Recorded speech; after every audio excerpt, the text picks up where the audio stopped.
इस कहानी में कोई भूत बंगला नहीं, कोई जंगल नहीं, ना कोई मिडनाइट जर्नी। यहाँ सिर्फ एक भाई है और उसकी छोटी बहन। ये बात मुझे मेरे दोस्त ने बताई थी, जो पटना का रहने वाला है।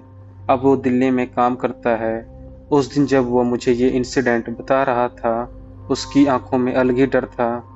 उसने बस इतना बोला, भाई, अगर तू उस दिन मेरी बहन को देख लेता तो कसम से तू रुकता नहीं, सीधा वहां से भाग जाता। मेरे दोस्त का नाम अमित मान लो। पटना के एक नॉर्मल से मोहल्ले में उसका घर है। कोई पुरानी हवेली नहीं, कोई अबेंडेंड जगह नहीं, बस एक सिंपल सा फैमिली हाउस। अमित 3 साल से दिल्ली में जॉब करता था। दिवाली पे ही घर जा पाता था।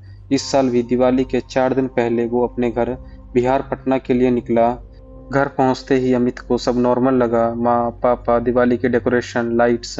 बस एक चीज अलग थी, उसकी छोटी बहन पूजा। वो ज्यादा बात नहीं कर रही थी, चुपचाप अकेले बैठे रहना, आंखें नीचे करके। अमित ने माँ से पूछा, पूजा ठीक तो है? माँ ने बस इतना बोला, थोड़ा थक गई है। पर अमित ने नोटिस किया, पूजा उसकी तरफ देख भी नहीं रही। रात को अमित अपने कमरे में सो रहा था, तभी खरखर की आवाज आई, जैसे कोई नाखून से दरवाजा खरोंच रहा हो। आवाज बहन के रूम से आ रही थी। अमित उठ के देखने गया। उसने देखा उसकी छोटी बहन कमरे के बीच में बैठी हुई थी, सिर नीचे करके, लाइट्स बंद थी। अमित ने आवाज लगाई, बोला, पूजा। उसने धीरे से सिर उठाया और जो उसने देखा, उसका गला सूख गया।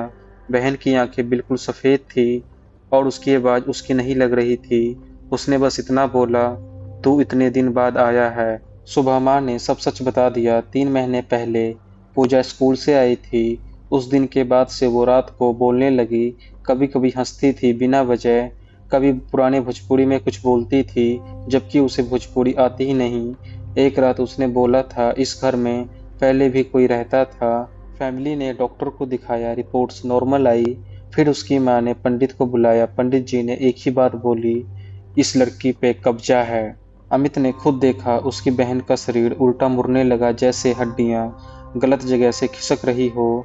उसके हाथ पैर मुड़ने लगे और अगले ही पल वो खुद की आवाज के साथ जमीन पर गिर पड़ी।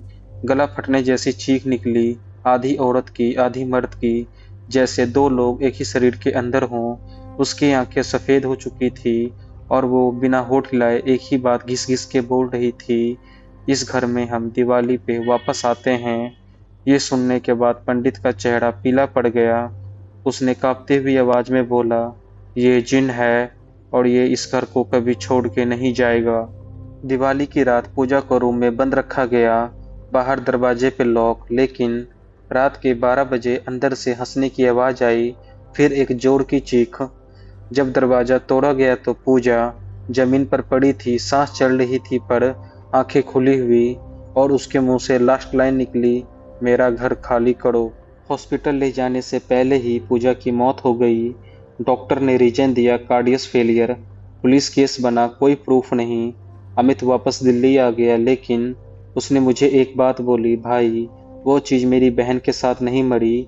आज भी जब दिवाली आती है अमित अपने घर नहीं जाता, क्योंकि उस घर में अब भी एक रूम बंद रहता है और वहां से कभी कभी हंसने की आवाज आती है। कुछ चीजें मरने के लिए नहीं आती, वो रहने के लिए आती है।